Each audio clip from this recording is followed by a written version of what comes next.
Hier, on était avec le diable, Satan, l'adversaire, l'accusateur, celui qui s'est opposé à Dieu. Et il nous a montré ce qui se passe si on supprime l'idée du sacré. Si on se sépare de sa source lumineuse, alors on va vers un enfermement, celui de l'ego. En revanche, si on comprend l'enjeu de la conduite de tempérance, alors ce sont les obstacles sur le chemin qui nous amènent vers la lumière, voire même les obstacles sur le chemin qui éclairent notre existence. Est-ce que la maison Dieu est une tour frappée par la foudre ou un refuge plein de conscience et d'amour? En tout cas, c'est une sacrée construction à découvrir. Bienvenue aux Journées du patrimoine. Je vous emmène visiter. Aujourd'hui, nous visitons la maison Dieu. Arcane numéro 16. Alors 16, 1 plus 6, ça fait 7. On retombe sur le chiffre sacré. C'était dans le nom aussi, au cas où on serait passé à côté. La maison Dieu. Tout est dit. Mais le 16, c'est aussi le nombre du karma, le nombre de la destinée. Donc il y a dans cet arcane une idée de non-choix, une idée de destin, de plan divin. Il y a quelque chose d'inéluctable, une issue certaine, et puis il y a une idée aussi de rapidité. On voit dans l'action de la carte, tout se passe comme ça très rapidement. C'est une explosion ou une implosion. Autrefois, la maison Dieu, c'était un lieu de secours, d'accueil et de soins. C'était les hôpitaux monastères dans lesquels on recueillait les pèlerins pauvres et les malades des environs. D'ailleurs, il y a beaucoup d'hôpitaux qui s'appellent Hôtel Dieu. Ça fait référence à ça. Donc dans cette carte, on l'a vu, il y a la vibration du 7, l'arcane du chariot. On nous demande si on a bien travaillé cette carte du chariot, c'est-à-dire la maîtrise du corps et du mental qui rend possible le contrôle des passions. Ça semble être important par rapport à la carte de la maison Dieu. Alors commençons la visite. Bon, vous voyez déjà on a une très belle tour. Personnellement, ça m'a tout de suite fait penser aux échecs. J'y ai joué un petit peu quand j'étais au collège. La tour, c'est une des pièces les plus importantes, les plus puissantes du jeu d'échecs, voire la plus forte. C'est une des dernières pièces qu'on trouve sur l'échiquier en fin de partie, avec le roi. Et oui, la tour, elle sert à défendre le roi dans le jeu d'échecs. Ou encore de mater l'adversaire. Bon, je sais pas si tu fais des liens, moi je trouve que c'est énorme. Ça fait sens, non? Évidemment, on y voit aussi la référence à la tour de Babel. Donc la tour de Babel, on en parle dans la Genèse, après l'épisode du déluge. C'était une tour que les hommes voulaient construire de la terre jusqu'au ciel pour accéder à Dieu et au paradis. Si je ne me trompe pas. En akkadien, Bab Ilani signifie la porte des dieux.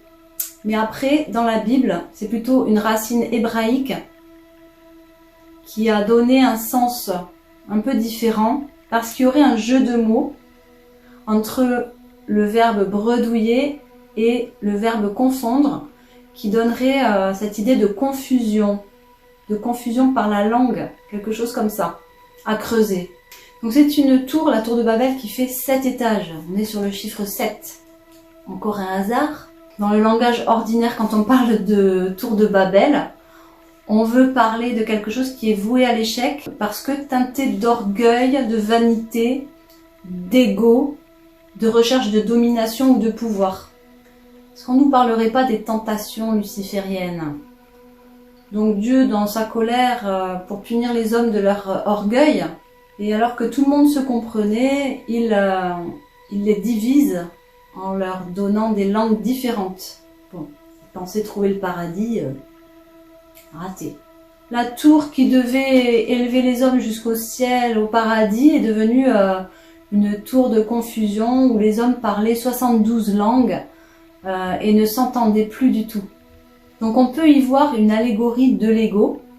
L'ego qui se croit tout puissant, mais qui divise par ses agissements. Parce qu'à cause de l'ego, l'être que nous sommes s'identifie, se colle des étiquettes partout. Et tout ça, ça empêche la circulation de la vie en nous, parce que ça nous fige dans des identités, dans des personnages, des masques.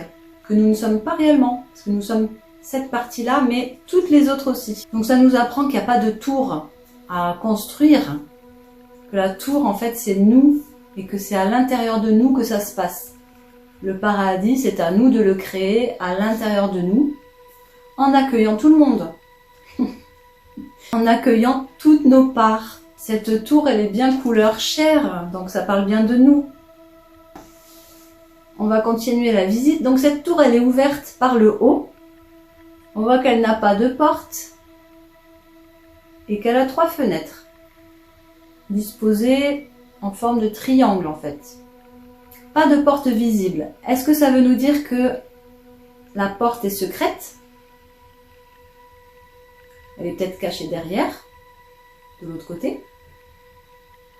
Ou est-ce que ça veut nous dire que la porte, elle est dans l'invisible? Et pour les fenêtres, la fenêtre, ça symbolise la vision intérieure. Et 3 fenêtres, ça peut faire penser à la Trinité, tout ce qui est ternaire en général, voilà, dans la symbolique. Et le triangle, c'est le symbole du Saint-Esprit. Donc moi, ça m'a fait penser à ce fameux symbole franc-maçon, ce triangle avec un œil au milieu, vous savez. Et ce symbole-là, on l'appelle l'œil de la providence. Donc là, ça nous ramène aussi sur cette idée de carte du destin, en fait. La destinée, le karma. Non? Je me sens seule parfois derrière cette caméra. On voit, si on est un peu dessinateur comme ça, ou observateur, que la couronne, elle est plus petite que le diamètre de la tour. Donc c'est pas le haut de la tour qui est cassé, non. Et une flamme énorme descend du ciel pour pénétrer à l'intérieur de l'édifice et venir comme lécher la couronne. On comprend qu'il faut de la place en fait pour ces 2 éléments. Sinon la couronne elle aurait été du même diamètre. Là on nous montre par l'image qu'il faut qu'il y ait de la place pour les 2 éléments. Qu'est-ce que ça veut dire? De quoi ça nous parle? Je pense que on nous parle du feu de l'esprit et de notre souveraineté intérieure. Il faut de la place pour les 2. Ne pas oublier un au profit de l'autre, et vice versa. Après, si on observe la carte, alors on peut y voir plusieurs choses. Selon qui regarde ou le moment où on regarde, on peut y voir plusieurs choses. Je m'explique. Moi là, ce que je vois, c'est des confettis, je vois des personnages qui dansent, qui font des pirouettes en bas. Ça a l'air d'être un moment festif, un événement heureux, il y a de la joie, ça pétille, c'est plein de vie. Ça c'est une première version. Donc ça peut évoquer la révélation, l'illumination, une prise de conscience, un événement brutal qui survient mais pour le bien en fait, une bonne surprise. Mais deuxième version, on voit que la tour est en train de s'effondrer. Peut-être ce sont des débris qui tombent du ciel ou du feu qui tombe. Les personnages tombent au sol. C'est un peu chaotique. Ça fait peur. Ça met mal à l'aise. Bon, ça semble être un mauvais signe. Alors bien sûr, on peut y voir là une allusion à la chute de Lucifer, aux anges déchus dont on parlait hier. Donc ça va nous parler de chute, d'effondrement, d'ultimatum, de la fin de quelque chose, la fin brutale de quelque chose d'inattendu mais pas forcément dans le bon sens, un coup dur peut-être. Pareil, le coup de foudre, on peut le voir dans les 2 sens. Un coup de foudre, c'est une bénédiction ou une malédiction? Coup de foudre, coup de tonnerre. En fait, je pense que c'est selon le choix que l'on a fait auparavant. C'est-à-dire, soit on a succombé à la division, à la séparation, soit on s'est uni à Dieu, aux autres, on s'est uni à l'intérieur, on s'est unifié. À ce stade-là du jeu du tarot de Marseille, si on tombe sur cette carte, en fonction des choix qui auront été les nôtres auparavant, les répercussions ne seront pas du tout les mêmes. Donc l'interprétation non plus. En fait, tout ça, ça nous appartient. Et selon les fondations de notre édifice, on va récolter ce qu'on a semé. Alors donc si on a tout misé sur l'ego, le matériel, ben là oui ça va être un effondrement intérieur, hein, et on va devoir tout recommencer. Si on a cheminé et bâti notre vie sur des fondations saines, alors ça peut être la consécration et du coup une carte super positive. Donc c'est soit la couronne qui saute parce que ça implose et que oui c'est vraiment on vit une malédiction là, on a l'impression d'être maudit, ou alors la couronne qui vient se poser délicatement sur notre tête, là on est en état de grâce et c'est la bénédiction. Pareil pour les flammes, c'est aussi à double sens. Soit ça va représenter la foudre divine qui s'abat sur nous, la colère de Dieu, qui va venir purifier toutes nos mauvaises actions parce qu'on n'aura pas fait les bons choix et qui viendra détruire nos mauvaises constructions en fait, détruire l'ego qui a pris toute la place dans la tour, à la place de l'être véritable. Ou alors, ce sera le feu de l'Esprit Saint qui descendra délicatement, qui viendra se poser sur nous, avec cette idée de grâce divine encore. Voilà, et ça nous fait penser aux langues de feu. Quoi qu'il arrive, que ce soit dans un sens ou dans l'autre, moi je trouve qu'elle est éminemment positive, dans le sens où c'est toujours pour un bien. Soit on nous montre qu'on est parti dans notre ego et que c'était pas le bon chemin, soit on nous montre qu'on a super bien cheminé en fait, qu'on était sur la bonne voie, qu'on a bien travaillé. Du coup, dans les deux cas, c'est plutôt positif, quoi. Un jour à marquer d'une pierre blanche. Et là, chacun des personnages a sa pierre. Je crois que c'est Martin Luther King qui a dit « Soit je gagne, soit j'apprends ». Et donc, ça nous montre qu'il n'y a pas d'échec, qu'il n'y a que des apprentissages.